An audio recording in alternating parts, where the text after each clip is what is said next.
Hello, everybody. Good morning, good afternoon, good evening. Welcome to On the Inside podcast. We are Sandbox, Sean, Emery, and Nicholas. Hello, Hello. everybody. Hi. Hey, thank you for joining us. Um, Today is the start of season 2. and Yay. Yay. and well, this season we are talking about something different, right? In the first season, we largely explored the different emotions: joy, shame, what was happiness, uh, etc. Right? So different kinds of emotions. We delve a little bit deeper into it. Season 2 is going to be different. Something else that is very emotional. And this time we're talking about relationships, and specifically romantic relationships. So the this is the season where we talk about the entire journey, if you like, about the relationships. How do you meet people? How do you decide if you're friends or more than friends? How do you get together, stay together? Sometimes get together for the long term, and sometimes you decide you're not right for each other, and you break up. Lots of things to talk about. Looks like it's going to take up the next 3 months. Yeah, we need that amount of time, I think. It's like, yeah. Yeah. So maybe since it's the start of a new season, right? Let's just get each of you to share your thoughts about the topic and what excites you about the topic. So let's start with Emery. Of course. Okay. Relationships have been something, I have been very curious about since I was 18, right? As some Since of you you were might already 18, know. or since you were a No, teenager? I was 14. I was 14. I was pretty sure that I wanted to do psychology then because I was so fascinated with relationships, right? I wanted to understand why my mom chose my dad and why my Oh, dad Right. would sort of move all the way across the world just to be here you know with my mom. So For her. yeah, that's Yeah. always fascinated me. Yeah, and when I was doing my master's, my thesis was actually on romantic relationships, right? Because I mean that's always been something I wanted to research on, this idea of attachment styles and how it looks like in relationships. So I mean this is definitely something that has a lot of personal significance for me, right? And I'm really curious, like at one point in my life, I had this little project I wanted to do with my really close friend. We wanted to go around the world to collect love stories in a wow. little notebook. Yeah. Yeah. So What the what does plan that was mean? Collecting love stories. we wanted to just interview like random people on the streets and just kind of, talk about how they met, how they stayed together. I think the world could use a little bit more inspiration, right? And unfortunately, I mean, we did try a little bit, but then, because it was a long distance friendship, it was a little bit harder to coordinate our travels together.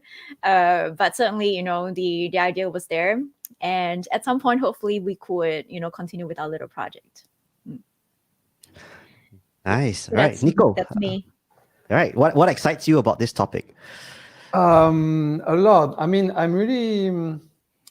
um, so I'm really interested in like relationships in general, but I feel to me, I think because for a long time I really wasn't interested in relationship. It's not something like romantic relationship. When I was younger, like I was in my books, I was a nerd. Like there's no way I would have met.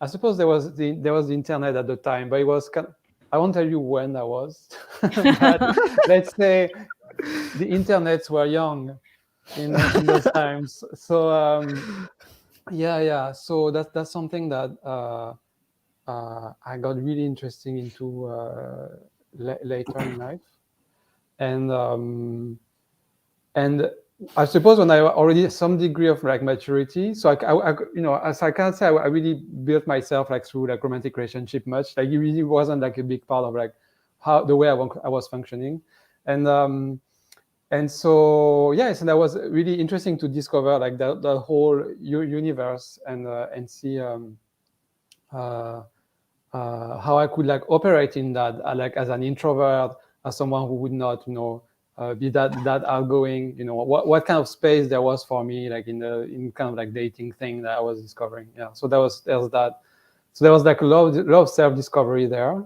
So in that process of like seeking, looking for someone and trying to meet people and so on. And also in relationship themselves, to me there was this really kind of a lot of like potential for like personal transformation. Like you learn about yourself and you care about someone and you're forced to work through some of your issues to so that the relationship can continue or so you can move to the next step. And so to me there's a lot of like opportunities there, like to discover yourself, to work on yourself, and to learn about yourself and to change in a way that has effect beyond the relationship.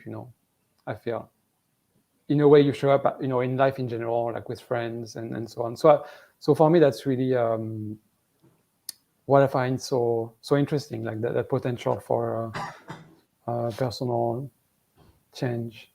Yeah. And of course beyond the bond, and what's so great about loving someone, caring for someone. Yeah, and it's very interesting now, how different people meet each other, right? Like last time it used to be, I don't know, friends of friends. You hang out together and say, oh, can my friend come along? And then my friend just come along, and then that is where you meet somebody new. Nowadays it's very much on dating apps. Yeah. Do you feel like dating apps are right now the dominant way of which people meet other people? Amerie? Sean, you're smiling so much. What do you think? I'm not sure if it's the dominant way, but I think it's definitely very significant. Because it's, I don't know, it's like, so dating apps used to be where people used to get, I mean, the reputation of dating apps was, okay, people used to go there, get hookups and flings and stuff like that, right? That was when Tinder started, like, don't know how long ago. And slowly you started to hear stories on how people actually found a kind of like I want to say life partner, but it started dating first, and then some of them moved on to become life partners through marriage. Right? And now it's getting more and more common, and there are different dating apps with different value propositions, I guess, for each dating app. You can put it that way, I suppose. Yeah. I don't know. Is that what you notice as well? That dating apps are the dominant way, or do you just feel like it's just more popular these days? I think probably it's a lot more dominant now, given that we can't really travel as well. Yeah, I guess in a way we're more limited in terms of being able to meet people outside of our comfort zone. Is it really because of travel? No, I mean, well, it depends on how you normally meet people, right? There's also like meetup groups, for instance, but then with restrictions currently, I mean, it's also harder to go on those sort of events. Yeah. And with people working from home, it's probably a lot more, further restrictions there. I mean, how do you create opportunities, with all these sort of restrictions around? Nico, you want to say something? Yeah, I just so if I can provide a historical perspective. Go for it. Go for it. That's so you Nico. wise sage. Based on my extensive experience. That goes way back into the 90s. I feel like there's something more casual now in the way we use those apps. I'm not talking about, obviously looking for casual relationship or hookups and so on. But I feel like I think we use them in a way that's much more casual. So it's not such a big investment to, like, it's not a big commitment to, like, download an app and get on there and put like a random photo where you look decent or your friend tell you look decent, and then just start chatting chatting with people. I think it's a pretty natural thing to do. Like it doesn't carry a lot of weight or of pressure, I feel. Whereas in the past, I think it was something different. I mean, dating online, you had those web platforms, and it's like you're really on a project, right? So you create your profile, you have this write-up, you spend like half a day on, you talk about your hobbies and everything. You select like few photos. So that was kind of a big deal. And early on, almost like people were like, if you are going to go on those like web platform at the time, so they were not done on phones, right? People would be that was sometimes a kind of a desperate move. Actually, they were like, "Well, you mean you're not finding anyone in real life?" It's kind of like, okay, there's really something wrong with you. And so that he had really that kind of like connotation and kind of almost like, I wouldn't say prejudice, but kind of like tinge of self-judgment or judgment from others as well when you are going on there. In any case, that was a big deal. You are on a project, you are looking for something like really specific. And you had to put a lot of thought in it, and I feel and I kind of like the transition to something that's more light, more kind of like casual in that sense. Yeah. Well, it's also changed a lot because now texting has taken a big role in this entire process, right? So I remember when I was my first crush was when I was 10 years old, I think. I was in started young, gosh. Yeah, mine as well, actually, around that age. Really? Yeah, I think so. Amerie is late. Okay, no, actually, mine was 7 when I was. His name was John. That sounds made up. Sorry. I'm serious. I'm not lying. No, I'm kidding. No. So the first so the first time I actually liked this girl, and the only way that you could communicate was by, other than seeing each other in school, it's by phone, right? It's like not even handphone, it's like house phone. So you have to call her house. Oh, okay. Her house, yeah. Yeah, you got to call her house number, try to chat with her if you are brave enough, if you manage to get her number. Go past the parents, yeah. And then sometimes you call up and then the person's like, 你是谁? Like, who are you? And you'll be like, oh, 我是她的朋友. Oh, I'm her friend. And did that work? Or sorry? How did that work for you? Then so it depends, right? So sometimes you will hear the parents just pass the phone over. Sometimes the parents like, and then you pass the phone over like reluctantly. So that was it's very different, right? Because they're, in some sense, is a gatekeeper. Yeah, but okay. So the point I was trying to make was there was no way that you could connect directly with a person easily, and now with texting, especially if, let's say, it's dating apps. Okay, sometimes it's not dating apps, right? Sometimes even if you meet a friend from somewhere else, you start off with texting first before you actually go out together one-on-one on a date. Correct? And you try to gain some level of, I wouldn't say you, right? But I try to gain some level of comfort first before you decide to meet somebody on a one-on-one, right? Safety's sake, for some people, it's important, yeah. Women, and yeah. Oh, that's interesting. So I never considered the safety perspective, right? Well, so I don't know if Amerie want to comment, but yeah. About safety? Yeah. Just why you wouldn't meet someone, I don't know. No. Maybe you would. No? Yeah, I mean, I just get a general vibe and... Yeah. Yeah, so it's largely about the vibe, right? It's not so much about the safety side of things. Probably not. I mean, also because in Singapore it's safe. If I were not in Singapore, I'm maybe. From the Europe thing. Yeah. Yeah. Okay, so maybe let's just delve into that portion a little bit deeper. So, how long do you think it would take for you before you decide to actually meet up with somebody? If, let's say, you started chatting with that person from an app, is it like, let's meet up tomorrow, or let's meet up after a week or 2 weeks? What's it like for you? Nico, you want to go first? Yeah.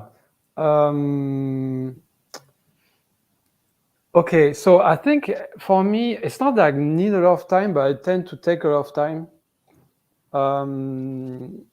Because I think I always have that kind of like, I used to have that kind of like apprehension. I was always about like maybe over invested in the process, maybe, especially when I was younger. And so I always had the kind of like apprehension to meet the person. And Well, what do you mean when you say you're over invested? well, in the sense like, well, I wasn't so casual about it. Like, I would be, oh, what if, there's no match and everything, and what if the date is a disaster? And so I think there was a bit of an avoidance also in my spending more time texting with the person. But also, I think I also was enjoying the process of like taking much time, and it was a way to, in a way, I feel like meet the right person.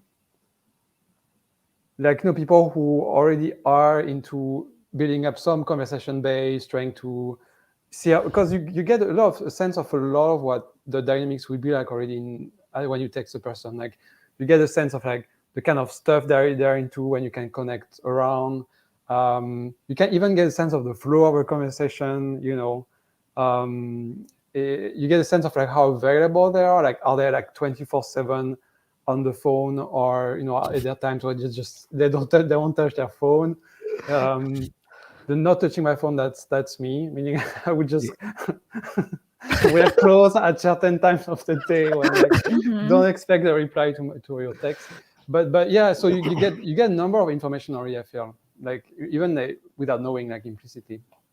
And so I think I like that, like taking the time to get that sense for that before moving on. Yeah. And so, Amerie, for you, would you say like, let's meet the person as early as possible, or let's drag it out and let's see how it goes? I'm not a dragger. But I wouldn't rush into it and say, hey, like 2 sentences and let's meet now. Although, I mean, it could also be possible. I mean, really, it depends. I really don't know if there is a straightforward formula to this one. Okay, so what's the fear, right? So what's the fear if you meet somebody without spending some time chatting with that person? There isn't. I mean, for me, it's actually quite interesting because I will be very curious to know how it pans out. And if I don't know anything, sometimes it's even better. You just go in.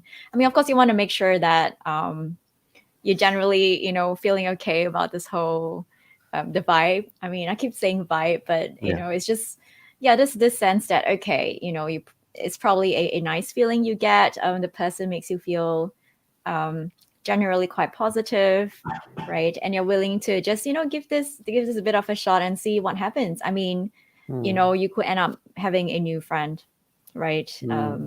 Yeah, and really just going in, being curious about the other person's story. That's how I approach it anyway. Yeah. Well, for me, I would say that my fear is that you would catch up and then you have nothing to say. Right? Does that happen?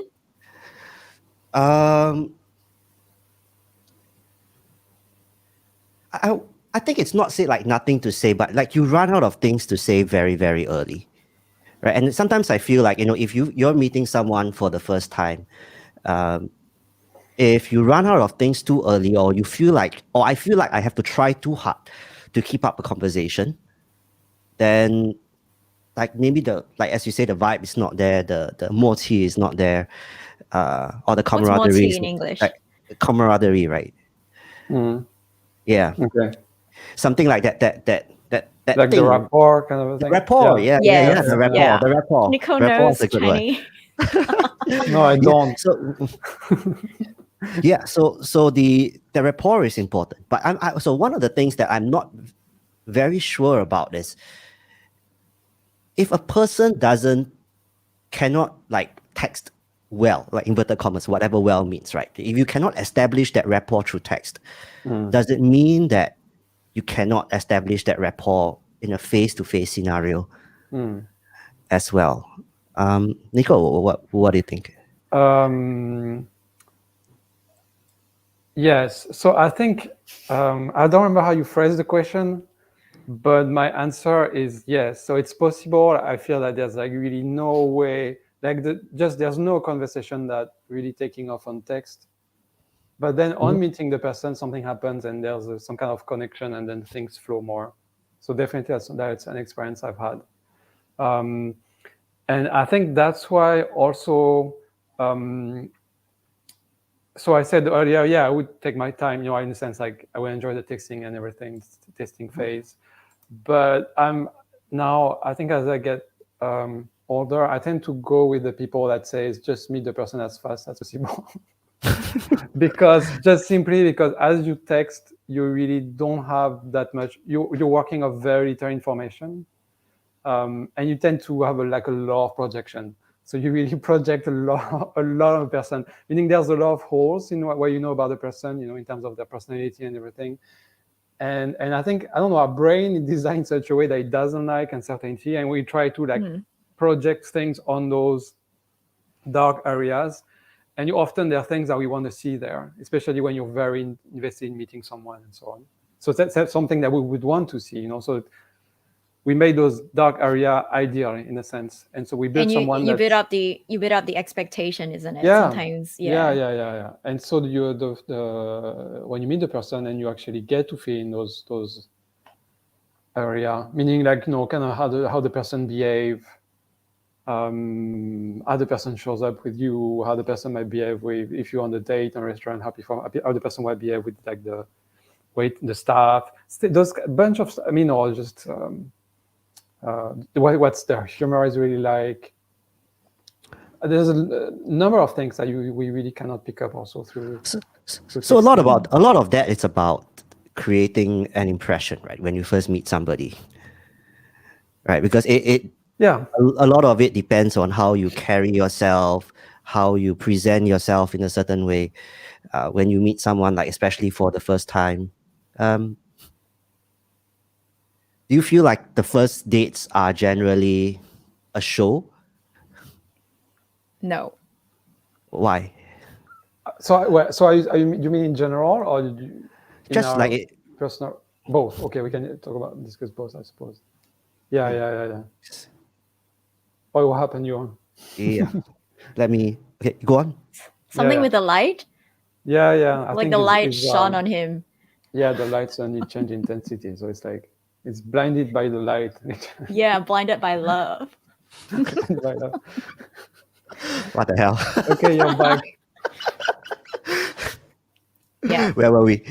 Yeah, so the first dates? Is it a show? Yeah, so is it a show? Yeah. You said no, Amerie. Yeah, not for me. I mean, I feel like it will be a turn off for me if someone will like to present themselves, in a I don't know, like made up way. Because for me, authenticity is important, right? And so if it's a little bit too, put together, actually that turns me off a bit. Yeah. So does it make a difference if you say, like, if somebody dresses, like, let's say, presents himself in a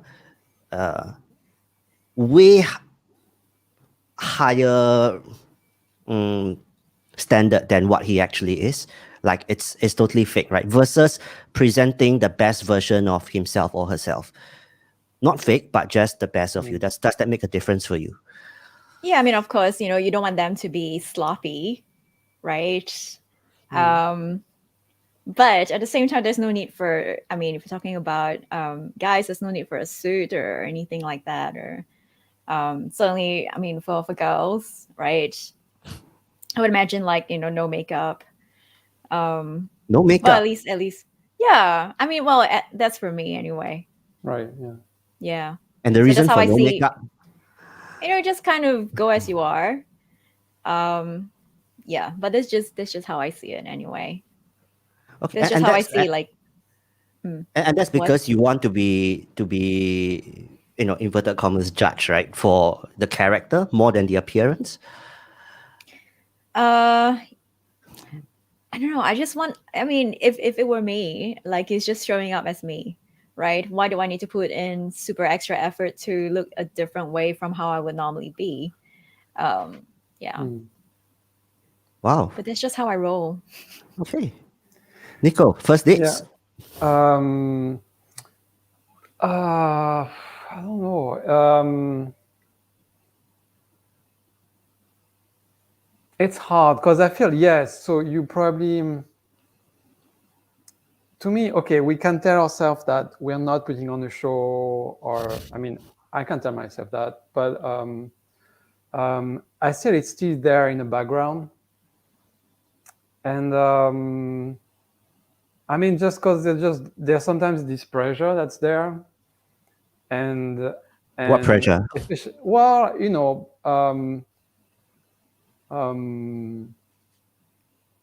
yeah, you want to please, essentially, Yeah. in the end. So, and we know that we have knowledge about, we know there are certain things that if you do or show, that won't be pleasant on the first time you meet someone. And you know that you can do certain things to make your presence more pleasurable to the person. You can dress a certain way, you can present yourself a certain way. And there are things like, not discuss certain topics on the first date. There's a number of things that you can work on to present a certain way. And I mean, and I think that's something we cannot do naturally often. So is there, to me, like, is there an intent? Would there be an intent to like really impress the person? I think I never had that. I never had that. Okay, what do I need to do to impress that person on the date? Like, I never went through that thought process and be like, I need to do this, make sure and I tick all the boxes. But I think there's like that drive to please in a way, and to have that to seduce the person, and that shows up unconsciously often, I feel. Do you I mean think by the that, the venue that you meet the person is important? So it's like I know some friends who would, like some female friends who would never agree to a first date if it's not at a restaurant, right? So it doesn't have to be a fancy restaurant, right? But they say I will never have my first date in a hawker center. right. So like in a casual kind of like eating place, like Yeah, not McDonald's. No. Yeah, not McDonald's. I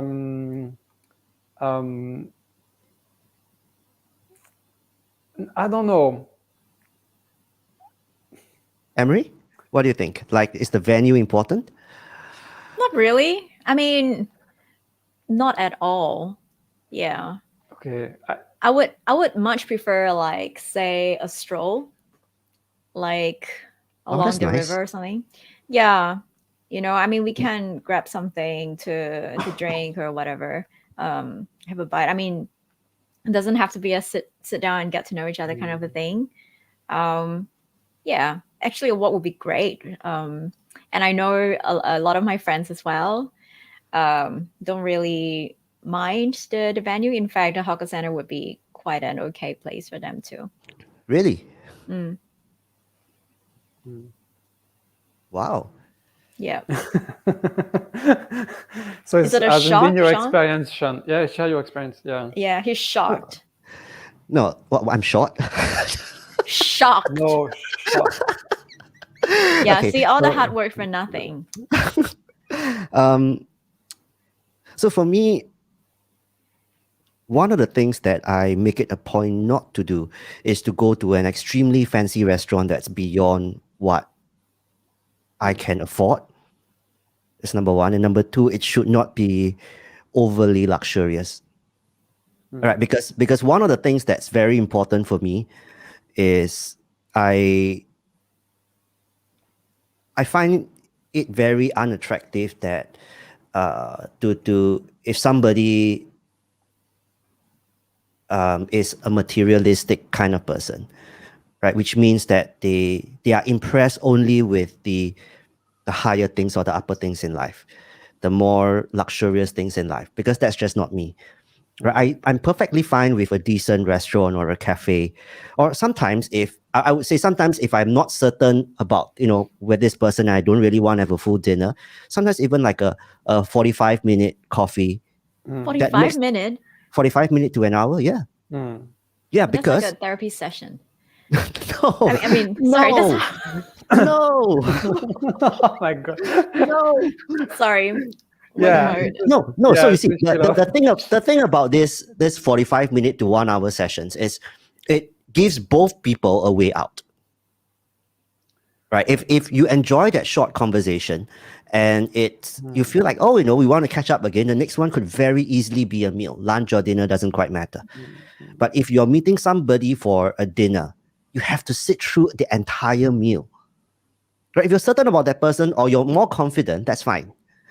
But if you're not confident, you really don't have very much of a way out until you at least finish eating. Right? If you're at a hawker center, it's your chicken rice. If not, it's going to take a bit longer. Right? This is when you need a friend, right? Who will call you at exactly 45 minutes. Yes. Yeah. It's hard to do in a restaurant though, right? So no, it's doable. I Well, mean, I in a haven't done it restaurant, myself. you I was a can- caller. And and the person didn't suspect anything. I would surprise. Maybe the person was polite, but like you get what's up, right? The person gets a text or a call and like, sorry, I really have to go. And you kind of sensing the dynamics of the date as well. You see, okay, it's not going somewhere, and the person magically gets a text, or suddenly it's time to walk the dog, or no, what's up. actually, it's my friend needs help. My friend really needs help. Right. Or the friends. Yeah. Something's happening now. But that's fine. I mean, you don't. I suppose the person. You get your point across. You're not hurting the person's feelings that much. I suppose. Oh, But yeah, that must be like tough, right? 45 minutes in? Yeah, but I mean, isn't that easier than say setting a limit on, hey, let's meet from like 11 to 11:45? That's No, we just kind say of clinical. let's have dinner and then clinical. Let's have dinner and let's just see. Once dinner is done, I say, okay, I have something on. You can go, right? But I mean, at least complete the dinner. Okay, so what? Did your friend even complete the meal? I can't remember. She probably did, because when I called, I mean, things were okay. So no friend problem, I guess. Stayed on. Yeah. Okay. Sorry, Nico, I cut you off. No, I don't know what to say, but no, I like the coffee date ID. Yeah, because then it's kind of I think it makes everyone more comfortable. I think because there's less of that pressure. But I feel like when we're in that kind of space, we kind of tend to switch more to our like everyday kind of vibe, like the way we are with friends and everything. I mean, this kind of environment where we kind of let our guard down somewhat. We're not so self-conscious, so that's nice, huh? And also, you're less likely to want to put up a show. It seems to be really silly to really put up a show in a coffee shop, with all the activity going on. You're gonna get interrupted. It just doesn't work, right? So it's a good way to kind of like prevent yourself. Not saying that you should use that to screen someone or whatever, but I mean for yourself, I think it kind of like makes it more likely that you're going to be authentic and show up as the way that you would with friends, which I think it's I think it's cool. I like that. Yeah, that idea actually. And there's plenty of time on the second day to really impress someone if that's your thing. I mean, some people, I think to be fair, like some people really like that. Like what? Like being able to really impress someone. You're going to a nice restaurant, dressing up. On both sides, I mean, some people like to be in that kind of dates, and they feel like really valued. I don't know how I would say that in English, but and some people also like to invite people at such more expensive restaurant and everything. I think it's so that's so I wouldn't say okay, that's fine, but there's plenty of time for that, on later dates and everything. You can still have that. Yeah. And I would say it's even more impressive because then you're like, after a coffee date, you don't really have any expectations about what's coming next, right? So, whereas, if you go for the expensive restaurant right away, that sets the bar pretty high. Also, I mean, not to say you're gonna have to go to expensive restaurant for all other dates. I'm not saying in terms of financial commitment that won't be. But but what I mean is that it's really also expectation in terms of what how invested you are in building up the relationship. Like I think So- if you're going for a pretty nice place, it means that you're pretty serious about what's going on, and you're, to me, that's how I would read it, at least. Yeah. So under promise and over deliver later. You could say that. And it's great if you're cheap as well. Sorry? No, I say it's great if you're cheap. Okay, so when you go on that first date, right? So how do you approach that first date? And this goes to both of you, right? So do you try to have a conversation as a friend? Do you ask specific questions to assess or evaluate that person?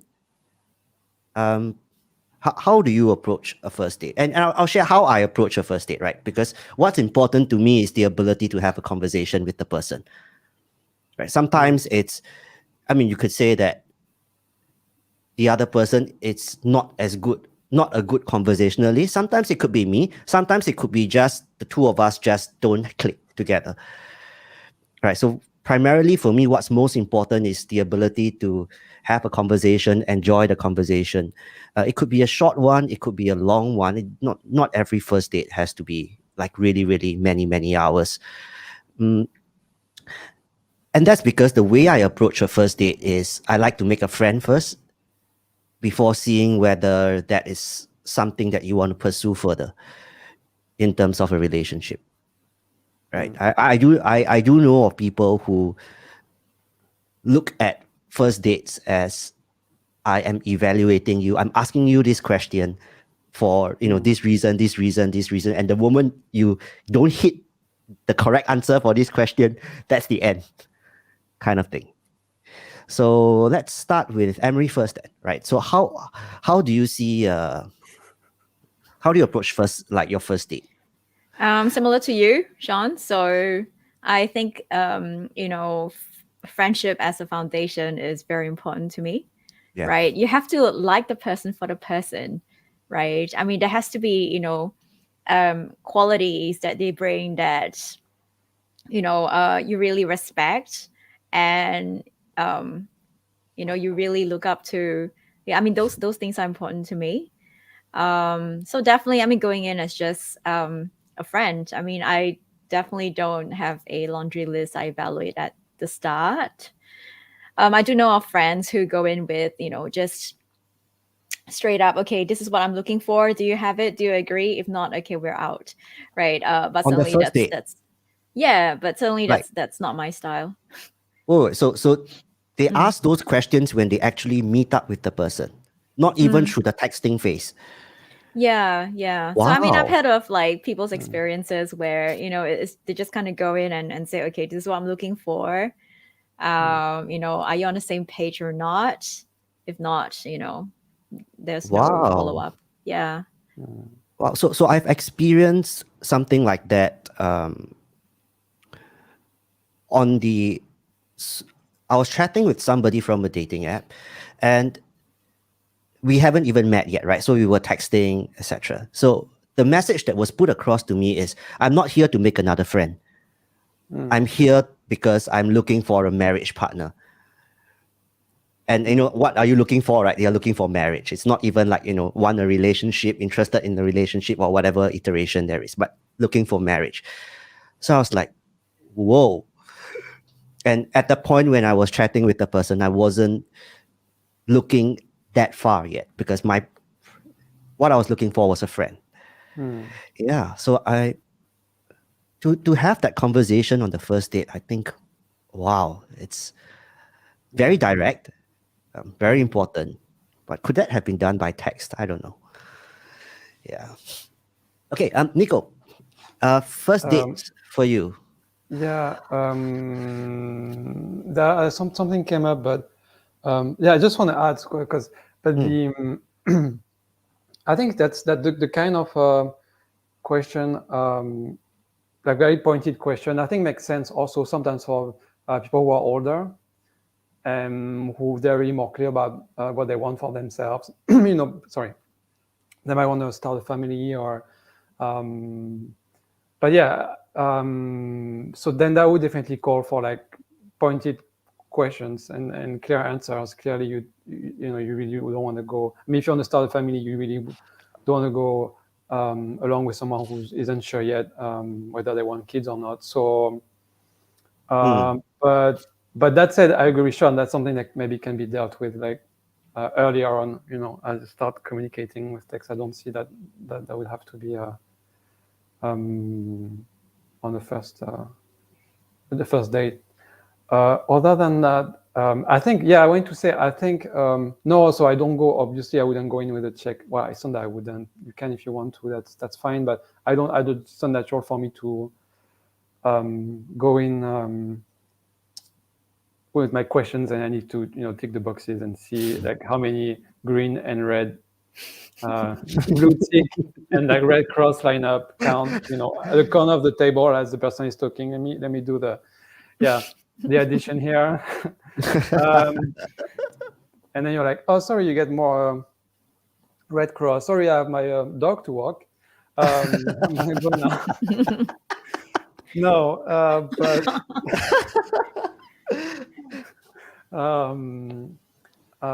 no, but I think on lists. So if we discussed that, so maybe we won't go on an episode, the love episode on the first season about.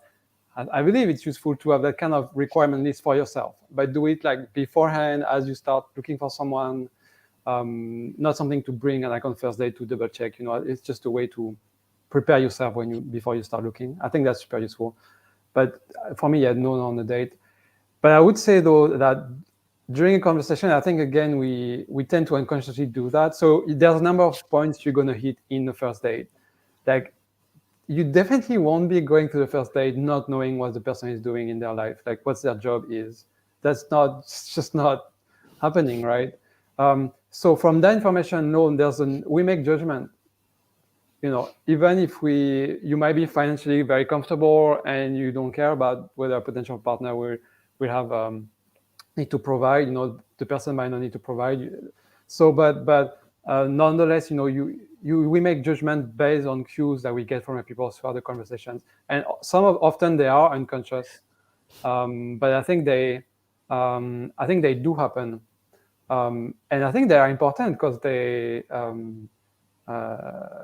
if you make those judgments, it means it's issues that you care about. It's points that you care about, even if you don't know yourself or you're not really to acknowledge it. Maybe sometimes it can be hard to acknowledge that. Or I only be dating someone with like say my level of like economic status, or people who like me has degrees.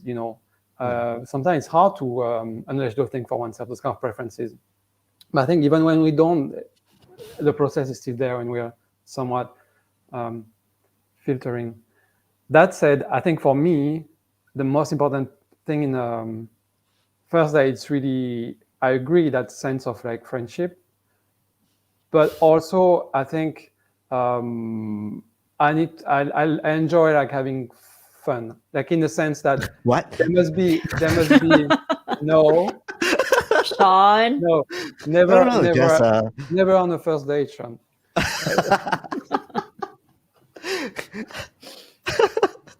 Okay. No, yeah. So that sense of like, there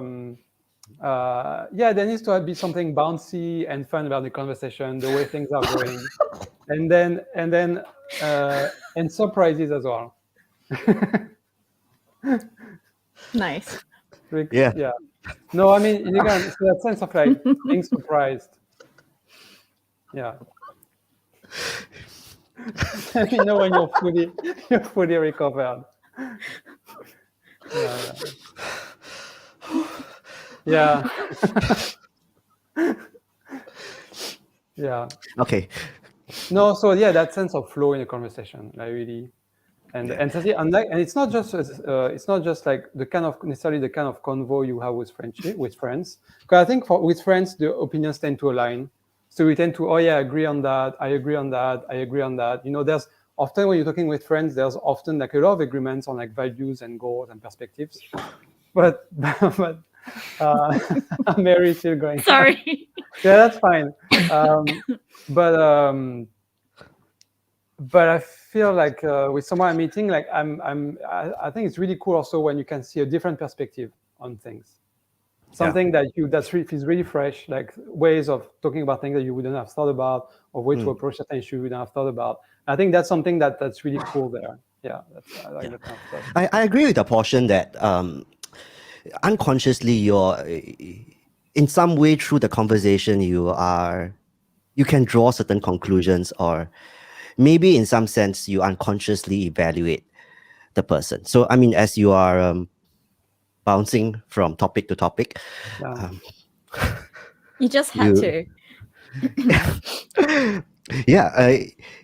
You naturally want to share things that are important to you, right? Because I mean, that's what you're excited about. That's what your interest levels are.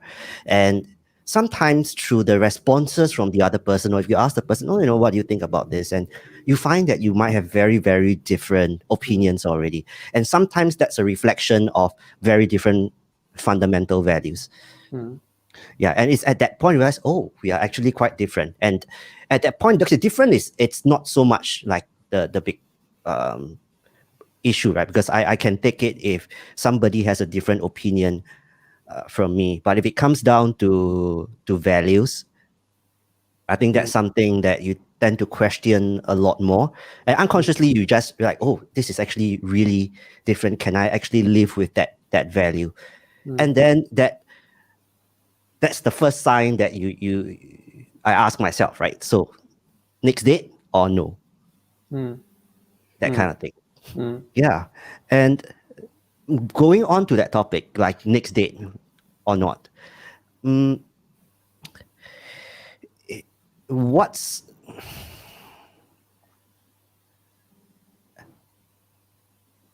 how do you broach topic of a second date, right? Is it if you want to meet that person again, is it like, do you agree on the second date like right on the spot, or do you wait a while and see who texts first after that, or how does it go for you if you're interested in a second date?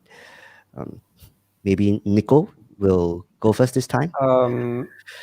Yeah. So yeah, I was sharing. Yeah, early on, I like the long text thingy, drawn out texting. But yeah, after our first date, I think I value clarity. It's like I like being clear on what's going on. So I think it's first there's the sense. Well, I think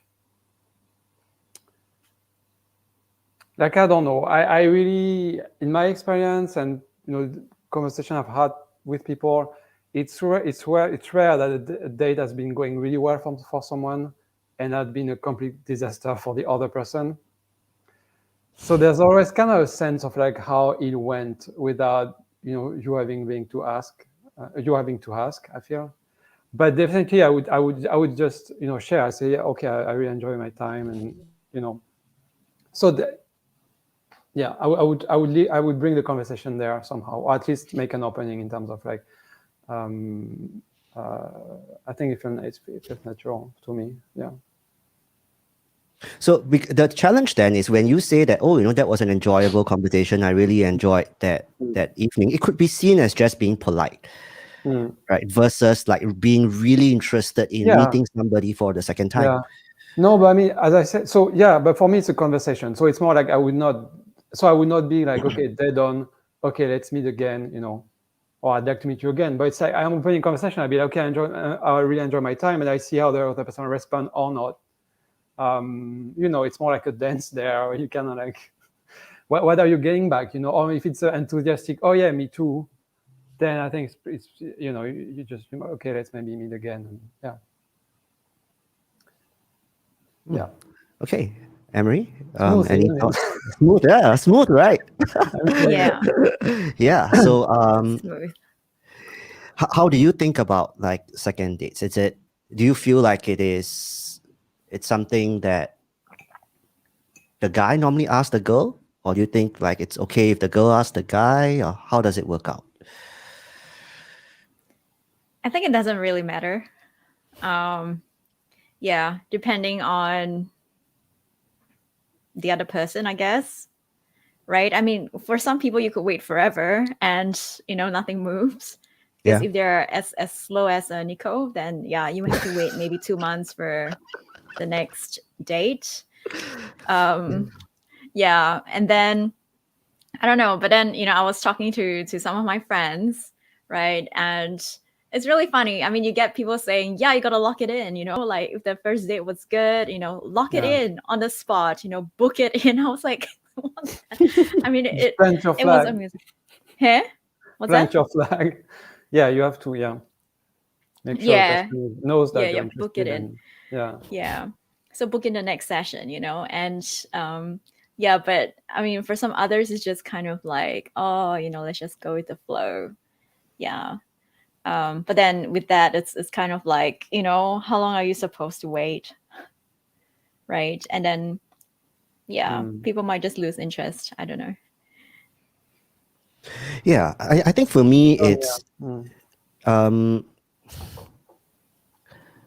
so if I were interested, I would probably want to meet the person again. I would suggest it, but I don't think that I would do it. Okay, so let's say you go out on the second date or the second catch-up session or whatever you call it. You have a chit-chat, you have a meal, etc. Right? I don't think that I would be asking that person again and again and again and again and again.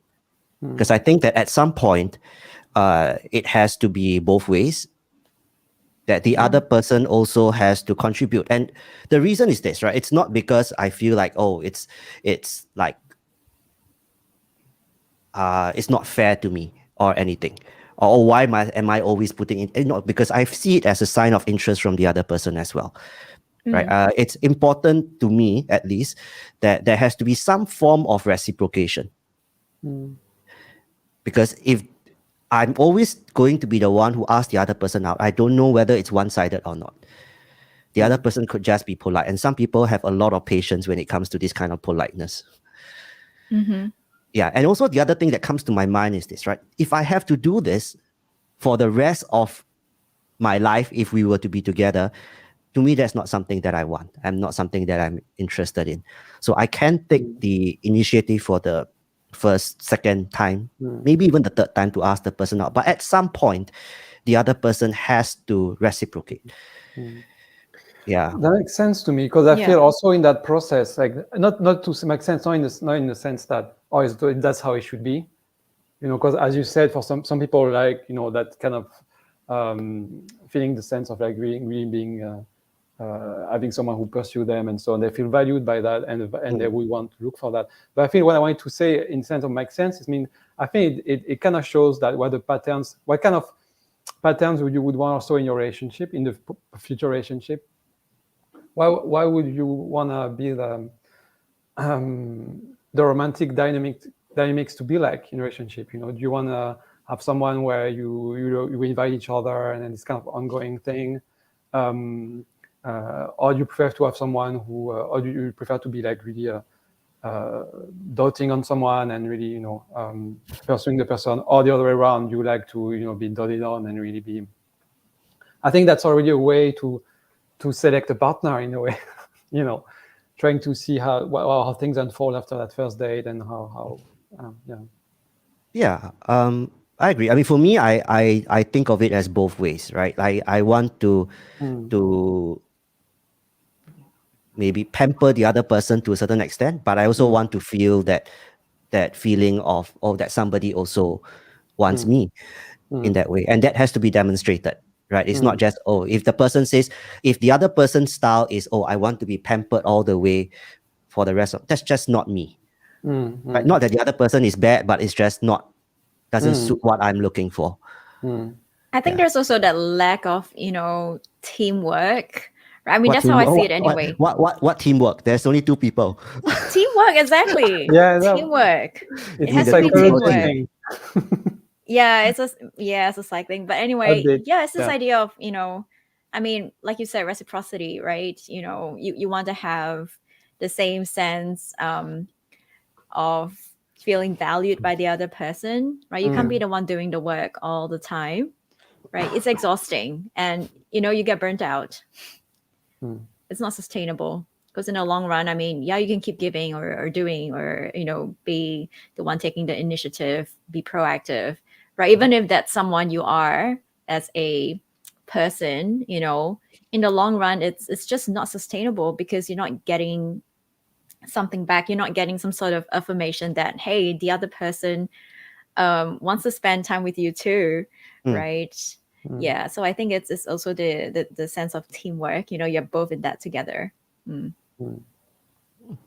Nice. Also, the thing that came to mind is that you can, maybe we can, I don't know, we can talk about it in later episodes, but you kind of like get a sense for what kind of how the person like love and care to be communicated. You know, there's this like language of love thing. You know, is it through like, you know, gift giving? Can you get like a sense of that in one conversation? Can you get a sense of that languages? Like, for instance, I don't know. I feel like what we're talking about in terms of like, you know, who's chasing already is almost like a way to show interest and show you your love. You know, how would that play out in a relationship? You get what I mean? No. Or maybe we talked about going to like a nice place, a nice restaurant. You know, it's really offering a gift. That's what it is, and that might be really seen as a sign of care for someone who like to be shown love that way through gifts. You know, or maybe someone who like to be for whom like quality time matters in a relationship, you know, and that's how they feel loved and cared for. Maybe longer dates might be something that's you wouldn't know that on the first date, right? Because you might see it once, but it's the consistency that matters. Correct. I enjoy a fancy restaurant once in a while, but every session, a fancy restaurant, or like even if my daily life I go to, it's just not my thing, right? Yeah. So it might give you a sense.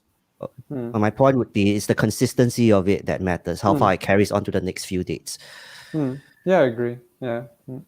Okay. All right. I think now it's important that we spoke about meeting somebody. We've spoken about, inverted commas, evaluating or not evaluating the person, how we see first dates, how we think of whether a person is suitable for a second date.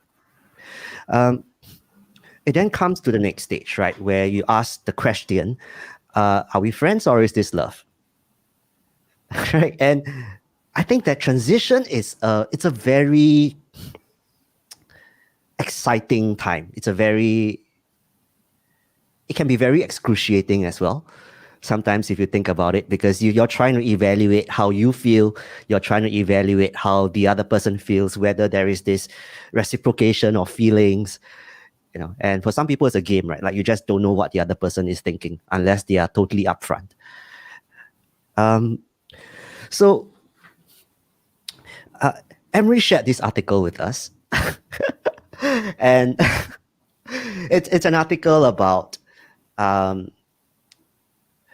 signs of whether you're friends or more than friends.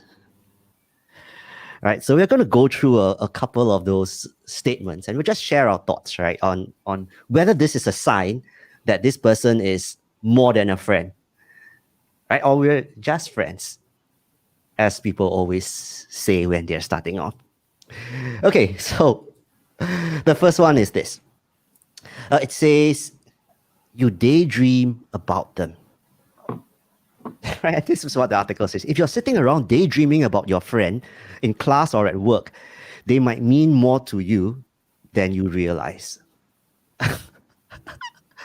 So, agree? If you daydream about someone, like in class, teacher is talking and you'll be like,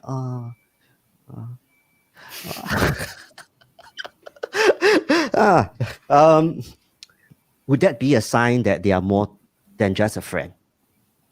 Let's go with Nico first and then Emery.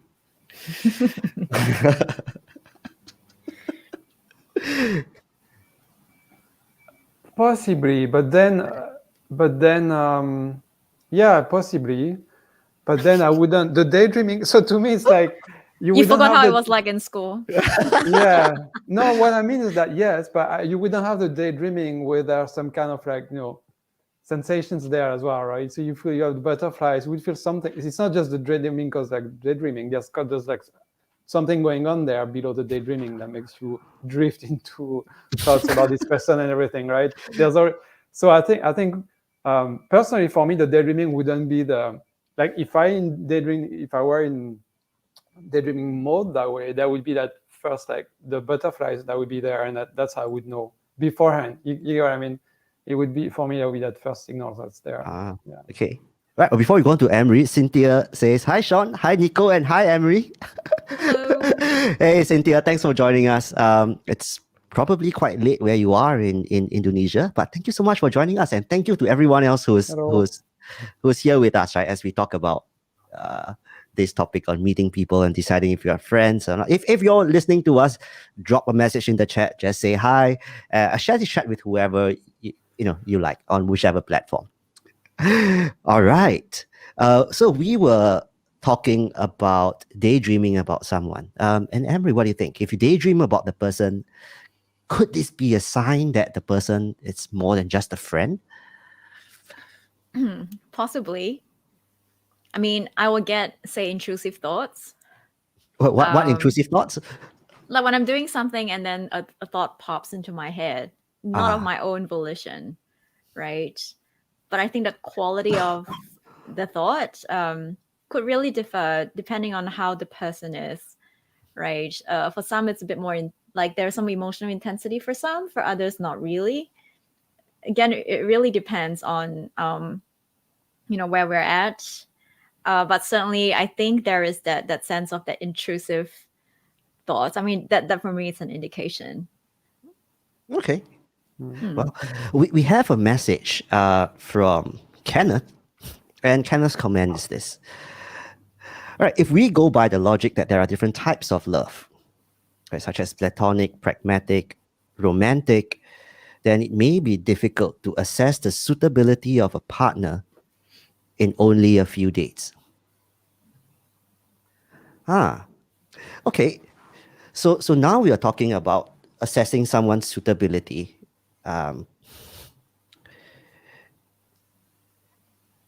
Okay, how should we approach this question? Okay, so I can start maybe. I think my personal opinion, but it's just an opinion, it's not something that is that regardless of our interest, we still can get a sense. Even if it's like some kind of like, so I don't know what Kenneth meant by platonic love, but I mean, if you're being pragmatic, meaning you don't need that spark, and you're just looking for someone who's really able to start a family with, that would be what I would think about when I think about, being pragmatic about choices around like romantic relationships. Or romantic, where you're on the other hand, you would look for that kind of that spark and that kind of like those emotions there. I think regardless, we still somewhat make some assessments. So are you going to make a decision like right after the first day? I don't think so. But yeah, we tend to think that if it's more pragmatic, you won't know right away. You need more time to assess the person. But I think you still get some clues. Especially I believe if you're pragmatic in terms of like you approach love that way, you're going to be very pragmatic also in the way you approach the date, and you're going to be spotting red flags because you're very clear on what your red flags are. Whereas if you're more romantic, you're looking more for the emotions, you might disregard some red flags. I know I have in the past, and then believe that you can work around them, or they will suddenly go away. So I think regardless, we always can derive some kind of like some first impression. I don't think it's so much like a difference between pragmatic or romantic. I think it's regardless, we always get a sense, I feel. I agree with you. I think if you already know what your intention is, right, it will guide you anyway in your dates, right? You will get a sense, right? And I think rather than sort of, kind of saying, oh, what if it's a different kind of love I'm looking for, with that sort of, change the outcome. Perhaps I think it's important to go in with the awareness first of what you're intending to seek. Have your own clarity, I guess, as to what sort of relationship you're after. Because I think that would be more helpful in sort of, I guess, giving you a sense of what you're looking out for. And also bearing in mind that, across like the course of a relationship, right, across time, love can change in its nature, right? It can start off as something really passionate and romantic, and maybe 20 years down the road, that definition could change a little bit. There might be times when it feels a little bit more platonic, right? But again, it is a relationship is a commitment, right? So you work through all these various, I guess, seasons of your relationship together. Yeah. Yeah. Well, the only thing I would add is if it's platonic. So platonic, if my understanding is right, it means just purely friends and there's no romantic feelings, right? It's just between a guy and a different genders, or be it same gender, whichever that means, right? Whichever that is. I would say that I have been on dates, and after chatting with somebody, I've ever had this feeling like, oh, this person could be a really good friend, but I don't think this person is a partner for life, kind of thing. Yeah, so the intention when I went into it, yes, of course, is primarily to make a friend first and then see what happens later. But after sometimes you chat with the person, just feels like this is a good friend, like a really good friend, kind of thing. Someone you can share a lot of things with, but it's just that jump to a romantic kind of relationship. It feels it's a different kind of feeling, right? And how do you know what that feeling is like, a friend or more than a friend? Hey, that's what we're talking about right now. Okay. Do you agree? Can I just quickly add something? So Kenneth talked about mentioning how it can be difficult. I just wanted to acknowledge that, yes, I think it can be difficult. I just acknowledge that, like, especially when you think about someone who's looking for a life partner, there's a lot at stake there. Like to start a family, and yes, definitely it's completely understandable that you don't want to rush things and you really need to take the time you need. And there should certainly be no pressure to make a decision within a few dates, and you can take as much time as you want, as long as it's cool with the person and they understand where you're at. Just so nice. All right. Thank you, Kenneth, for the comment. Thank you so much. The next comment we have is from Cynthia, and Cynthia asking, how do you know if the opposite sex is only a friend or could be more than a friend? We're going to carry on that conversation right now. Okay. Okay. So the next thing, right? Signs that this person might be more than a friend. And let's see if we agree or disagree. The statement is this: you get jealous, right? You're jealous if this person is speaking to somebody else, right? Could that be a sign that this person is more than a friend to you? I would start off by saying, yeah, I think so. Because if it's, okay, so I think about it, right? If I had a really good friend, and if this person were to spend more time with somebody else or tell me that she really enjoyed a conversation with this other guy, I would actually be happy for her, rather than feel like, hey, how come it's the other guy and not me? So yeah, so if I get jealous, then I feel like, okay, this is a sign that it is more than just friends. And this is different from, like, the topic of independence and you're free to make your own friends, that kind of thing, right? But aside from that, if I get jealous, probably I might be seeing it in a different way, or I might at least be consciously or unconsciously feeling like, it's more than friends. So Emery, maybe you go first for this one. If you get jealous, is it a sign that you're more than friends? At the start, if I'm not really sure where, the relationship is going, and if there are all these perceived threats, maybe that would be a sign that, I'm hoping for something more. Yeah, Nico? But I think this is more at the start. Yeah, I think I kind of agree with Amerie. The way I would put it is that like it's a signal. So in a sense, like if I know where I'm going, so if I know where I'm standing in terms, like I'm really attracted to the person, and then there's like really, I want to pursue this further and everything. I think there won't be jealousy there. That would just be an encouragement to, make a move if I haven't, or kind of make myself seen at least, or noticed, but the jealousy would come, I think, would be interested if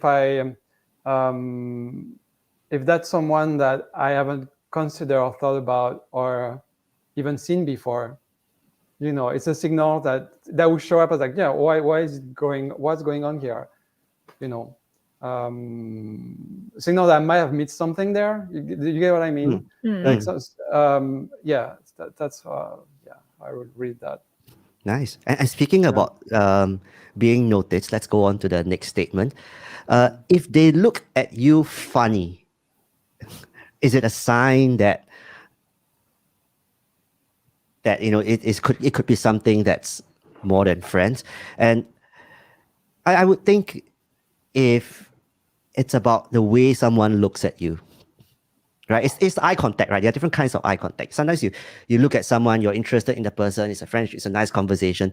Sometimes the way that, I don't know how you describe it, right? But the way that someone looks at you, you feel this intense shiver down your spine. Yeah.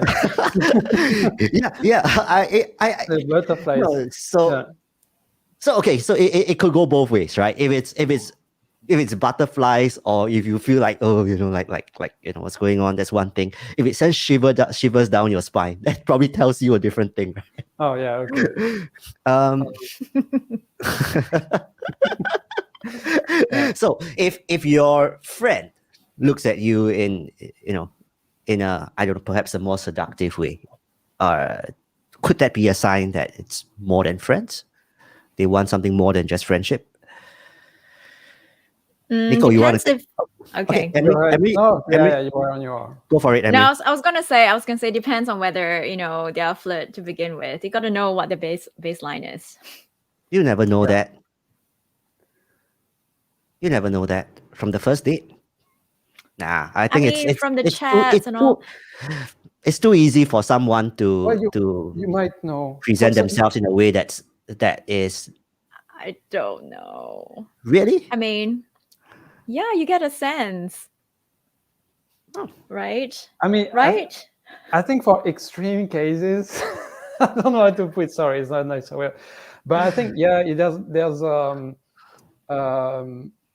has happened to me before that in the first month of the date, I felt there was something going on, and then as the date went on, I saw that that's just the way that person was connecting. Like making a lot of eye contact, trying to standing very close, and that was just not at all about me, or not actually fully about what's going on between us.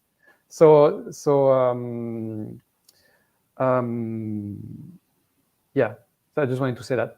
But the one thing where it can be like a sign, like there's a change, like someone you've known, so friends as in long time friend maybe, or a coworker, or someone with whom you have a different kind of relationship, and you see changes in the way they look at you, and I think that can be because then you have a baseline, you have a good idea of like the way how those people are with other, how they used to be with you, and suddenly there's a change, something happened, and I think that's that's reliable, I would say. Yeah, I think that's a very important point that you just made, right? So a lot of these things, it depends on what the person's baseline is, like what are they, whether what they are giving or demonstrating to you is different from what they would demonstrate to a normal friend, because you do have some people who are just friendly with everyone, that kind. So I mean, there's always this kind of person who is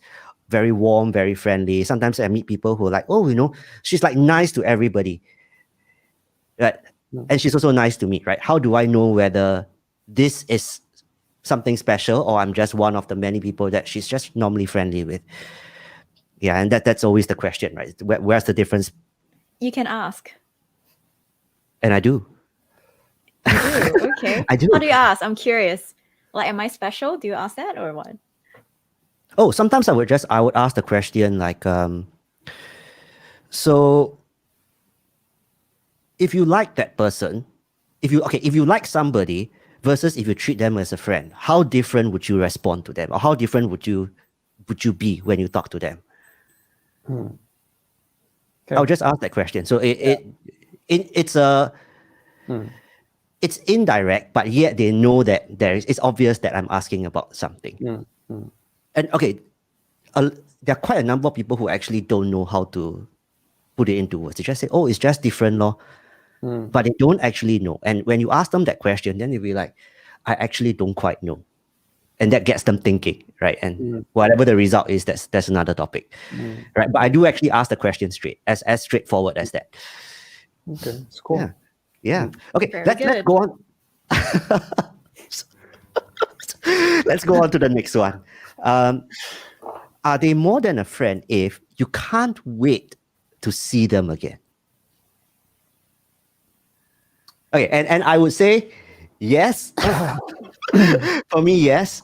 Go ahead, Because I am, if it's a good friend, if it's someone who it's platonic or someone whom I see as just like non-romantic, I'm happy to see them again, but I'm not dying to see them again. The kind of craving is different, right? So if I am desperate to see that person again, Desperate. yeah, if I'm desperate, if I can't wait to see them, when am I going to see you again? That kind of thing. And sometimes it's not like what I just verbally say, but it's more of an internal thought and emotional thing, right? Then I know that that's, at least for me, it's not how I handle friendship. Yeah. Who wants to go first? If you can't wait to see someone, does it mean that you're more than friends? Yes. Okay, go ahead. Yeah. No, I mean, that's it. Yes. Okay. Simple. Nico? Yeah, so I'd be the minority here. I think not really. So they're friends I'm really excited to see. And so that would be a no for me. Really? But yeah. Well, I mean, yeah. But Really? I mean, you can be excited for friends, but it's a see- different kind of excitement. No? Yeah. So that's why I was going to qualify. Oh. if you would let me. See, no dragging. Okay, just straight to the point. Like, oh my god, I'd be kicked out. Like, time to walk your dog, I suppose. Yeah.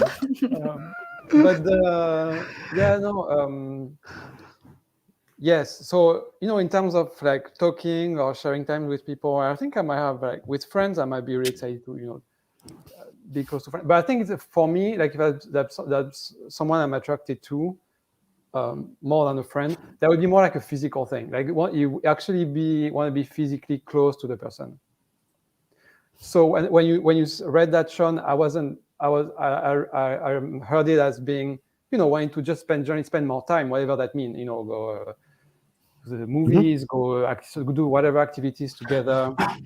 For me, for friends, I might have that as well. But it's really just being physically close, like being with the same space. Yeah. And when it comes to physically close, right, that brings us on to the next statement, which is, if you want to be more intimate with your friend, does it mean that you see it as more than friends? And I think the context is this, right? Does it mean that if you want to be more intimate, does it mean that there's just a sexual attraction for that person, which is you see it as a friends with benefits kind of thing? Or does it go into relationships?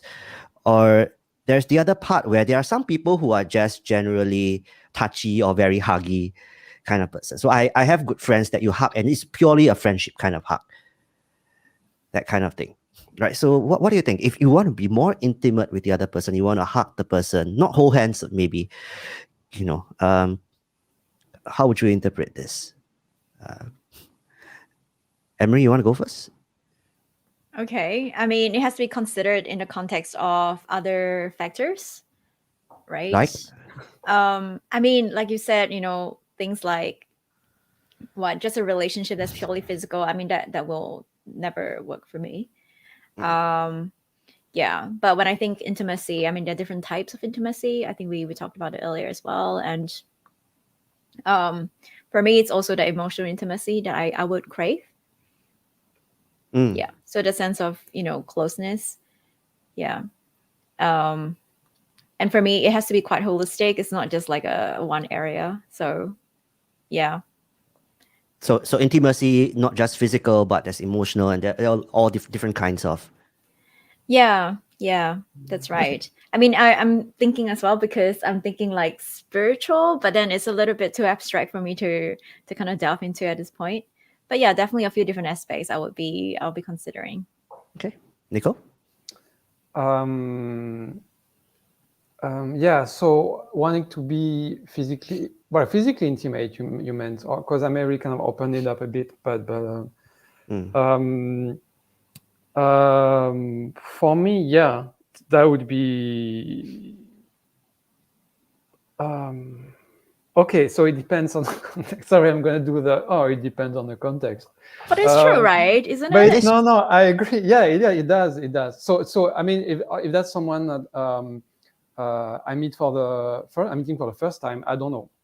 Like it could be just pure sexual attraction. It could be something more. It's hard to read from.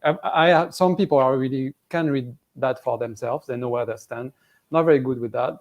I need sometimes to figure things out. So, but yeah, there's an attraction. I'm explore.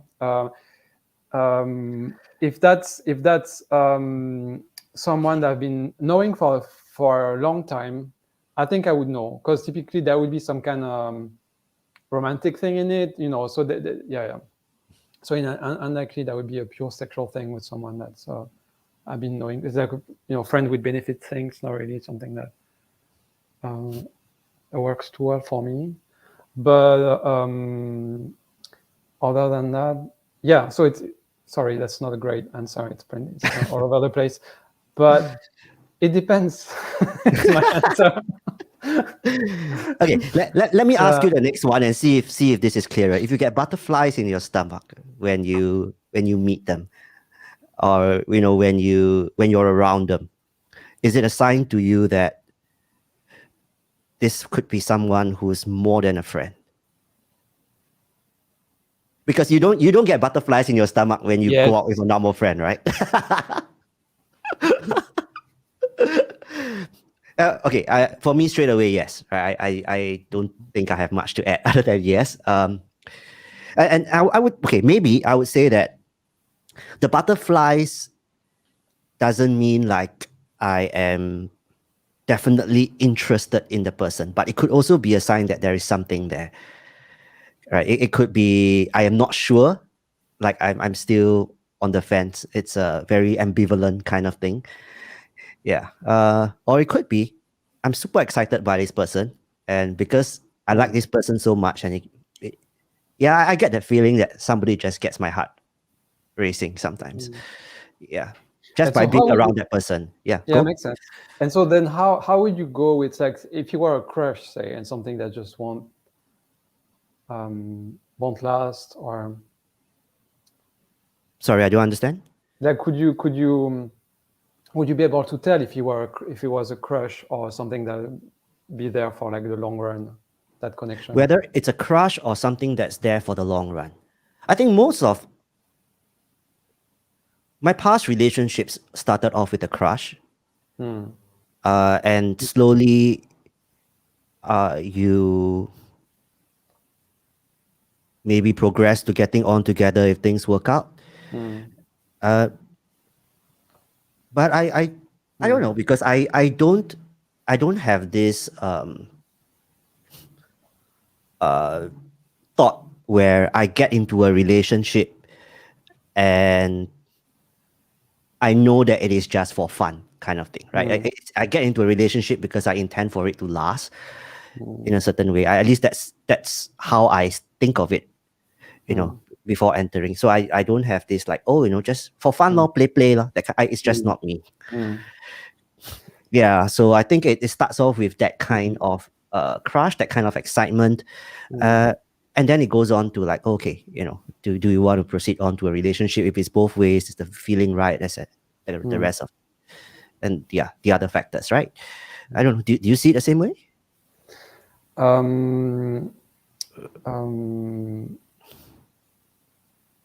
don't know. I think it depends.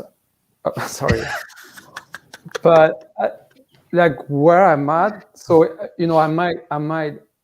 It might have those kind of like surface thing of like a crush, like the strong emotion thing. And there's time where I'm like, no, I'm not interested in exploring that. And sometimes I have been.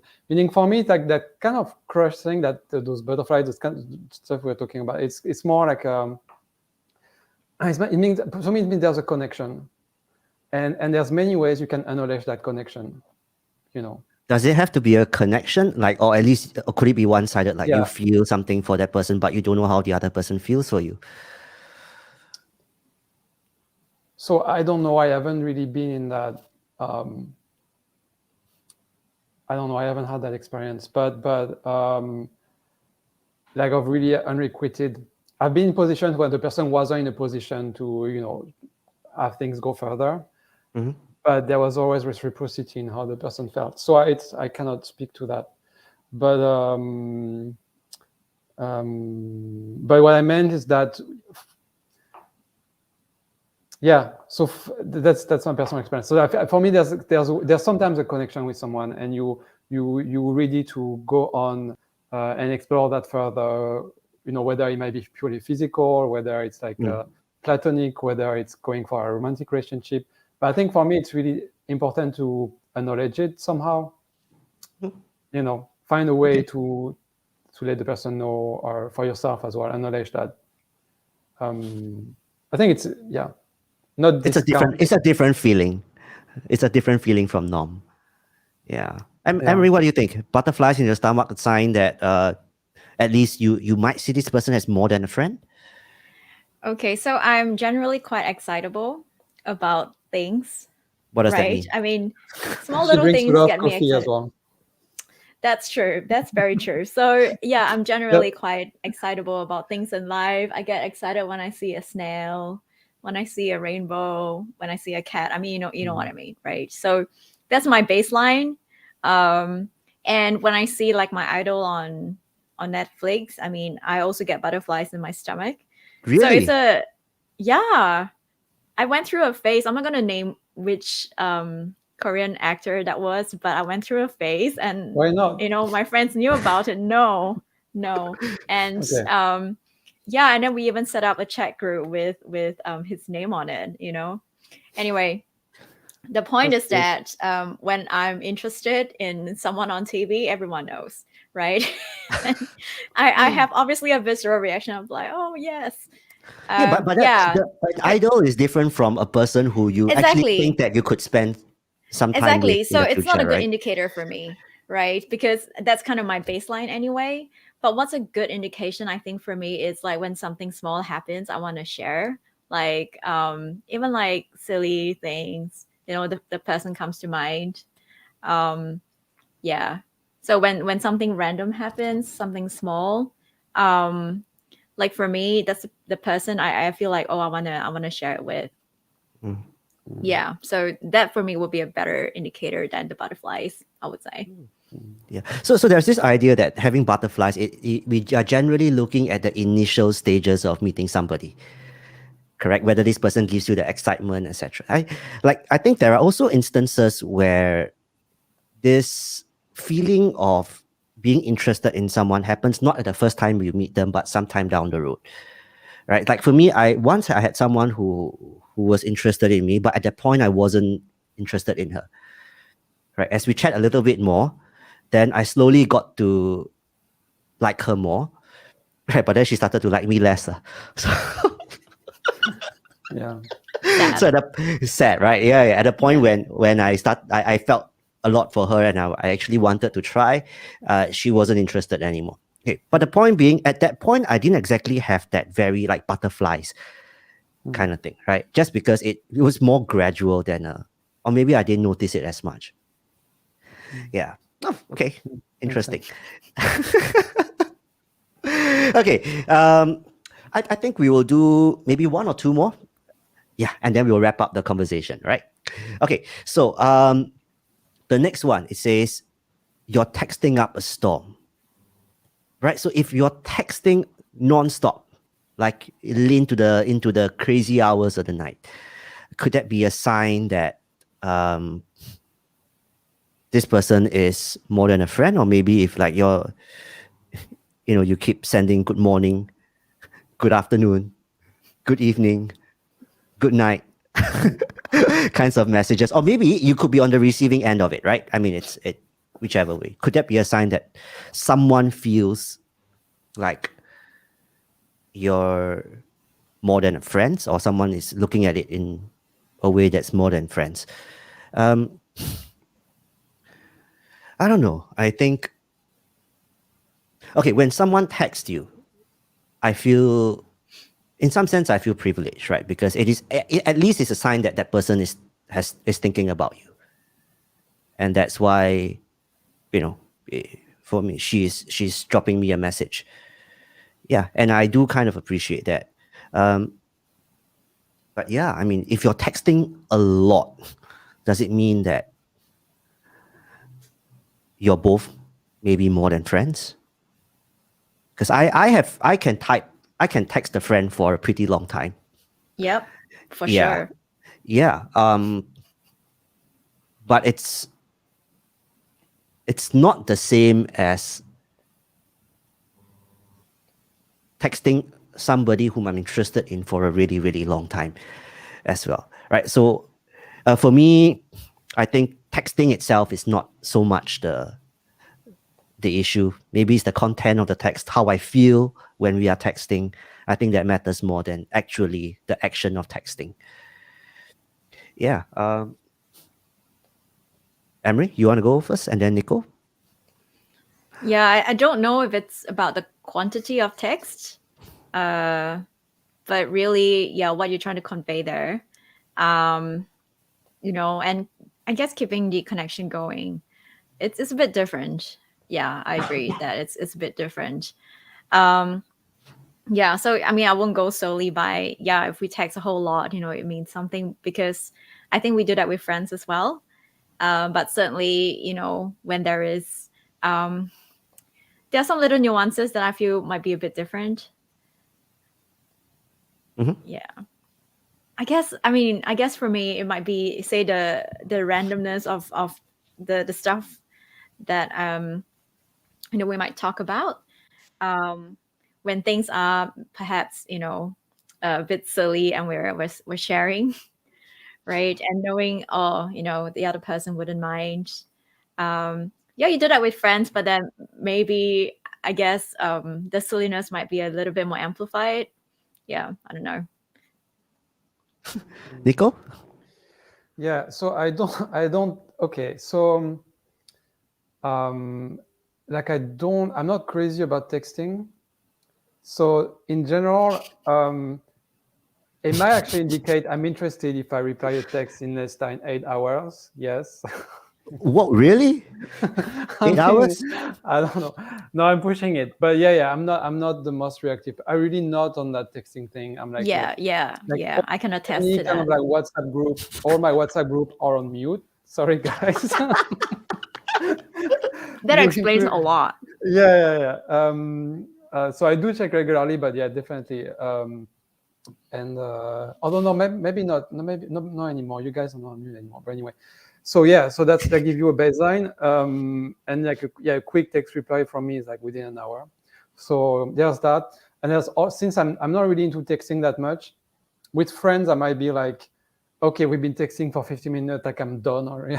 I'm done already. Like, I just want to do something else, or just call. I like calling, but but I just forget my phone and let it die. But if that's someone I'm interested, then I might, be willing to go further than 50 minutes of straight of texting. Yeah. Okay. Nice. Let's see.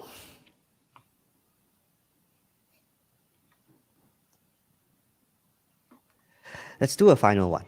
All right. So this statement says, you talk about them, like all the time, does it mean that, oh, this person could be more than friends, or could this just be an interesting new friend? If you talk about them all the time, like all the time. Well, I guess if I have nothing else to talk about other than my new good friend, either my life is lacking a few things, or I'm interested in that person. Yeah, I don't think I would talk about a good friend all the time. I would bring a good friend up, right? Like say, oh, this person I'm close to, or this person I can share a lot of things with. But it won't be all the time. Yeah, Emery, what do you think? Sorry, Yeah, Sean, I I have a guess. question. Yeah, go. No, I was curious. So, but if it's something you like, then you would definitely. So it's a possibility you would talk about the person all the time. That's something you would do, or If I were interested. yeah. Is that something you would typically do, or? Sometimes, not all the time, I would say. Sometimes, yes, because I have ever been like mad crazy about someone before, right? Like, I'm not sure if it's reciprocated. At least on my side, I was mad crazy about it. The only thing that I could talk about was that person. And my friends, yeah. Then even especially when I speak to my friends, right, everything I could say, oh, it's that person, something about that person, and they'll be like, just shut the up. And that's when I know that, okay, for sure, I don't do that for a normal friend. That's just off for me. Right. Okay. Makes sense. Emery? Yeah. If there is something, definitely, I will talk about the person more. I mean, it's so obvious that, like, obviously my friends around me would be like, okay, something's up, Yeah, so it's pretty obvious. Okay. Nico, any thoughts you want to share? Yeah, I don't think I would really talk more. But yeah, I might light up more as I talk about the person. That get more animated and excited.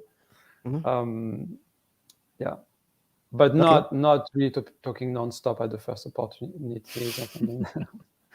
Not that there's nothing wrong with that, but it's not just something I would do. Yeah. And let's wrap up this are we friends or more than friends kind of thing with this thing, right? So if you feel like, oh, maybe you're just more than friends, do you bring up the topic? Should you bring up the topic? And if yes, then how do you bring up the topic? Okay. I don't know. It's a difficult conversation. And I if I were to put myself in those shoes, right? My fear would be because the way that I approach relationships is first a friend and then let's see what happens. Right? My fear would be I lose a friend if the answer comes back, like negative in terms of a romantic relationship kind of thing. Yeah, I don't know. Would it be different should it be different because I was interested in a friendship at least, right? At the start. I don't know. How should I think about this? Is this a question for us? I'm just thinking out loud. Like, I don't really know. Like, okay, so if I were to not be clear about the relationship status between me and somebody else, right? Are we friends or more than friends?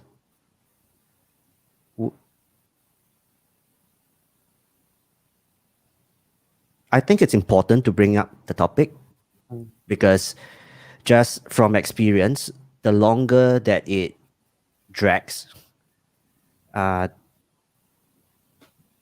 the more painful it would be if the answer were negative, right? Like I want to find out as early as possible if it was reciprocal. I mean, if it were friends, we could just, very well carry on as friends, right? Yeah. So yeah, and of course, this is if it's pretty clear that whether it's friendship or more than friendship, right? It's yeah. Well, what do you think? Anyone wants to go first? For me, yeah, I think I've kind of functioned the same way. So I was sharing earlier, before we started streaming. So I've been in that such a situation. So, and my experience is that exactly what you said. So in the sense that, in fact, it was good not to wait too much. So I was very direct about, the fact that I was experiencing like an attraction. And I was okay, let's hang out, and it's going to be a date. So if you say yes, so that's pretty direct. And that didn't work out. But I thought it was good to just deal with it in a way that was very direct, open, and fast, because it really essentially, for me, I feel it preserved the friendship actually. So as soon as it did, yeah, because as soon as I got my answer, things were settled for me. Like I was like all interest when just suddenly was gone. Like, I don't know, there was something like they click, and it was like, okay, that's it. That's not possible. And okay, it was awkward for a few days, but it normalized pretty quickly, and the friendship is still there. So I mean. But that's one experience, right? So Wow. But in any case, I agree that it makes sense that can be an outcome. That's just what I want to say. Like, it's of course it depends on the person. For some person, that might be very awkward to deal with.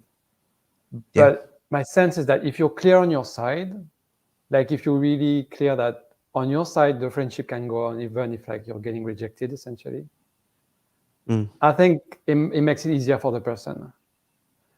When on your side is not so clear, can you really continue that as a relationship, as a pure friendship, or would that be difficult, painful? It would be hard to even bring up the topic. Yeah, it's because hard, you're asking you're asking somebody else how they feel, and you yourself don't know how you feel. The question is going to come back to you, right? For sure. You say, yeah, and you have to say something. Yeah, it's hard. So it's hard because you don't know how you're going to be afterwards. It's not just the friendship, it's yourself. You don't know whether you're going to be a mess because there's still attraction and there's still the connection, or whether that settles things on your side and you're good. You consider it settled and you can move on. Okay. Yeah. Amerie? Yeah, I mean, as I was hearing you speak, I keep having these weird images in my head because you talk about being slow, but you're also fast, isn't it? What does that mean? You're slow to get to know someone, but then you're also fast to want certainty. Yeah, because for me, so the dynamics. Yeah. Sorry, I cut you off, but so the dynamics is that. So I was saying I would be fast, for instance, after a first date. Yeah, I would be slow to a first date. It takes something. But I need something definite, like after a first date. Like I need a quick answer. Like I cannot like simmer in my feelings. Yeah. And the image I had in my head was like a alligator, just Right. I don't know why it was in my head. I'm fully predatory. Anyway. Kind of lurking there and then go. Anyway, I think it's just because such a hunter. No, it's really not. No, I'm kidding. No, it's just actually just like I cannot stay with once I'm clear that I'm connected with the person. It's uncertainty and just strong feeling plus not knowing. To me, it's not. I don't like that. So some people they can stay with strong feeling, and there would be that romantic. That's kind of longing. They feel great in that longing, that not knowing, that play, and it's great. I think people who have that, they can. Well, actually, it's nicer for they like to when it takes longer, when it's not knowing that play there, that dance. But for me, I it's hard for me. It's just painful. Yeah, so I need to know. Yeah. I think it's really hard to be in that space. I agree. I mean, being in limbo, like you can only do it for so long. At some point it gets a bit dreary, at least for me anyway. Yeah.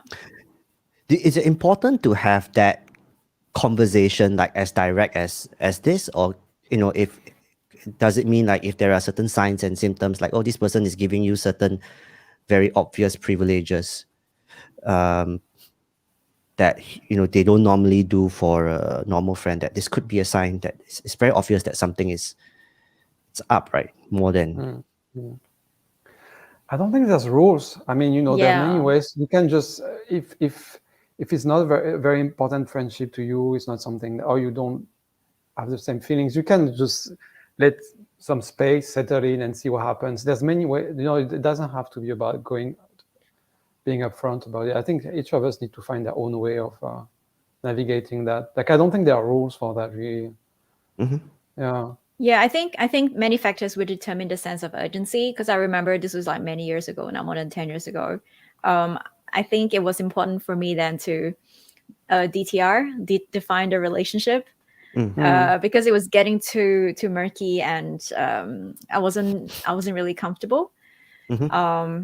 Yeah, so I mean, it was just straight up, we just had to talk about it and be very clear that yeah, this is just going to be a friendship, because otherwise it's just going to be a little bit complicated. So I think it depends on where you're at, and yeah, if there's a sense of urgency for me, certainly I wouldn't hesitate, especially if it's to protect the friendship. Yeah, I think for me it's I would breach like open the topic, right, with the other person if I also felt uncomfortable. Like I the initial part, the exciting part is fun. Oh, does she like me? Does she not like me? And after a while, it becomes, damn it, just tell me, does she like me or does she not like me? Kind of thing. Yeah. Yeah. And Almost like you're compelled to do it at some point, like like no, yeah, because it's more painful to keep wondering day and night, and because I think of the person like more than I should. So that's just very frustrating. And it's a point that, okay, if it's on, it's on. Okay, good. If it's not on, also okay. I just don't want to be in this zone anymore. Yeah, it's just frustrating. Okay, let's bring the conversation to a close. It's probably one of our longest conversations, and thank you to the 6 people who are still watching us. Incredible. After 1 hour and 49 minutes. Oh gosh. Thank you so much for joining us. Okay, let's do final thoughts, right, on this initial phase of a relationship, like meeting people, be it dating apps and different ways that people communicate, evaluate, and think of second dates, etc. I can go first.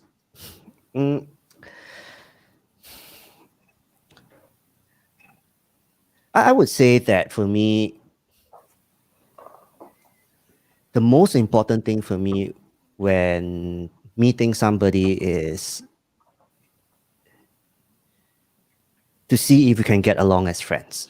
I know it's this cliche thing. People say, "Oh, I'm marrying my best friend" and stuff like that. But to me, I think it's really important that you should at least get along well. To me, it's very important that we can have a conversation comfortably, like without having to like, oh, what am I going to say next?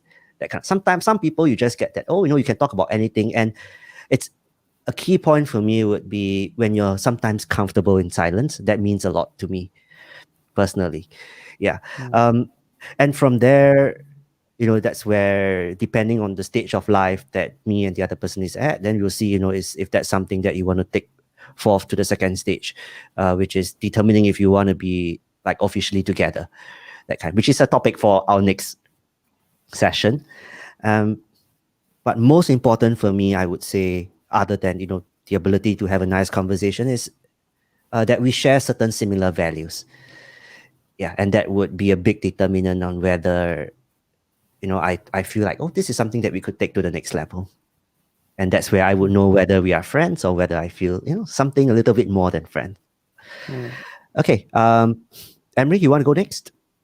Okay, so it's just going to be real short. I think that, a great love is also a great friendship, right? I mean, like I said earlier, I do think that a great friendship is a foundation for an amazing relationship. Nico. Well, I would say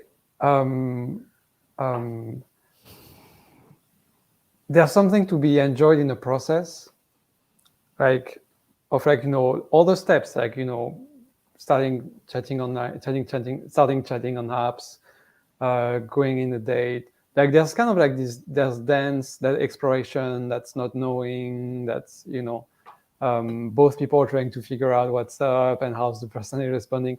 There's something around all those things that's going on that's quite can be stressful. There's pressure sometimes, if there's some stuff at stake, in terms of what you want for your relationships and if you have clear goals and everything. But I feel like there can be an aspect of dance, something that's present in that process. And I think it's important to try to remember, like, there's ways to enjoy the process and try to find something light in the process, I would say. Yeah. Bouncy. And that came to mind, but now I'm watching every single word I'm saying, trust me. My filters are on like 100%. But I'm French, so they can only filter so much. And then and also, like, I want to say, even if that's not like a big like the big relationship, that will be for a long run, I think it's cool, and there can be connection there, whether it's like friendship, whether it's like romantic, whether it can be even physical, something very short. But I think there's something important in I want to say that acknowledging those connections when they're there, even if it's not what you're looking for, even if it's like, it's going to be short-lived, but you want something longer, finding a way to acknowledge it and let know the person that something's happening and you had a good time and everything helps make that process more pleasant, I would say. Even if it's not the right person, even if it's not the right time, acknowledging when something is there, I think it's nice to contribute to making that of a nice experience, like meeting someone for the first time. Nice. And that brings us to the close of this conversation. Next week we'll be talking about exactly what Nico just said, right? Right time, wrong time. Right person, wrong person. Okay. What is it? What is it about that? How do we decide whether or not to get together with someone? Are there different factors? There are different considerations, different circumstances. I was once pressured to get together with someone. I might be sharing that experience 2 weeks later on our next episode. On Halloween. Freaky. Oh, it is? Yep. Oh, yeah. Okay. Oh, okay. So share some horror stories with us. It's a spooky topic. We'll find a way to make it topical. Yeah. Okay. Thank you everyone for joining us for our very first episode of the second season. If you want to listen to this episode again, or if you haven't finished, if you'd like to follow us on a non-video platform, we are on Spotify, we are on Apple Podcasts, we are on Anchor. Anywhere else I missed out? Singaporeans. Sorry? KK Box for Singaporeans. KK Box. Okay. Very niche. Thank you, everyone. We'll see you 2 weeks later. All right. Bye-bye. Bye-bye. Bye. Yeah.